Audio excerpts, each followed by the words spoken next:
Salam, selamat pagi anak-anak. Apa kabar hari ini? Pasti anak-anak semua baik ya. Nah, untuk itu anak-anak sebelum kita memulai kegiatan belajar di hari ini, anak-anak jangan lupa mencuci tangan. Ya, harus menggunakan sabun, kemudian membersihkan pada air yang mengalir. Nah, anak-anak tetap jaga kesehatan, pakai masker dan tetap jaga jarak ya. Nah, sebelum pelajaran mulai di hari ini, anak-anak jangan lupa berdoa. Oke, kita mulai dengan pelajaran di hari ini ya. Tema 4, sehat itu penting. Subtema 3, cara memelihara kesehatan organ peredaran darah. Materi pokok cerita bergambar. Nah, cerita bergambar. Cerita bergambar adalah sebuah cerita yang memiliki gambar atau ilustrasi untuk isi cerita. Ya, anak-anak perhatikan contoh di samping ini ya. Nah, ini adalah cerita bergambar. Kemudian cerita bergambar biasanya disediakan teks cerita terlebih dahulu, lalu gambar di bawahnya.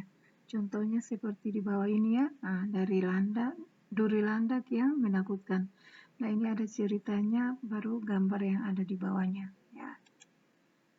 Cerita bergambar termasuk dalam ragam gambar cerita ilustrasi. Perbedaan gambar cerita dan cerita bergambar. Nah, anak-anak gambar cerita, anak-anak lihat ini adalah gambar cerita. Gambar yang menjelaskan situasi atau suasana pada sebuah kejadian atau isi cerita. Nah, ini yang disebut dengan gambar cerita. Jadi ada perbedaan gambar cerita dan cerita bergambar. Nah, ini adalah cerita bergambar ya, anak-anak.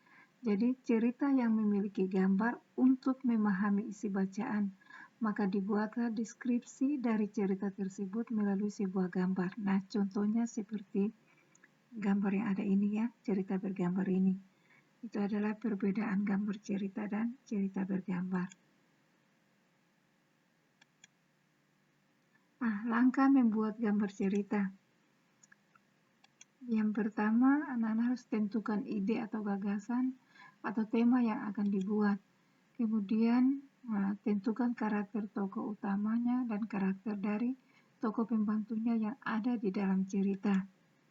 Nah, kemudian buat alur cerita sederhana secara garis besar yang menggambarkan isi cerita, kemudian masing-masing bisa dikembangkan. Nah, mulai menggambar sesuai dengan alur cerita yang telah dibuat. Nah, itu adalah langkah-langkah membuat gambar cerita. Nah, ayo berkreasi. Anak-anak telah memahami langkah-langkah membuat gambar cerita. Nah, sekarang anak-anak coba mempraktikkan ya, membuat gambar cerita satu gambar saja ya, satu gambar saja. Kemudian ceritanya sebagai berikut. Jadi ceritanya suatu hari kancil sedang berbicara serius dengan kura-kura. Nah, nanti anak-anak buat gambar cerita berdasarkan dengan cerita yang ada di bawah ini ya. Jadi untuk hewannya itu kancil dan kura-kura. Jadi nanti anak-anak buat dia punya gambar cerita berdasarkan cerita yang sudah ada, sudah ditentukan di bawah ini. Suatu hari kancil sedang berbicara serius dengan kura-kura. Ya anak-anak, nah untuk itu anak-anak pelajaran kita sampai di sini di hari ini. Selamat siang, shalom.